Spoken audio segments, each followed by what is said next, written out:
talls de bosc, on molts de vosaltres que sou d'aquí Sarriera jugàveu de petits, un dia va entrar una grua, una peixonadora, i va començar a treure els arbres d'arrel.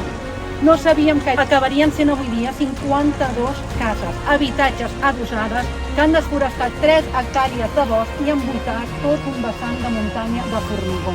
Sisplau, uniu-vos a la lluita. Si no lluitem, no aconseguirem que canviï res.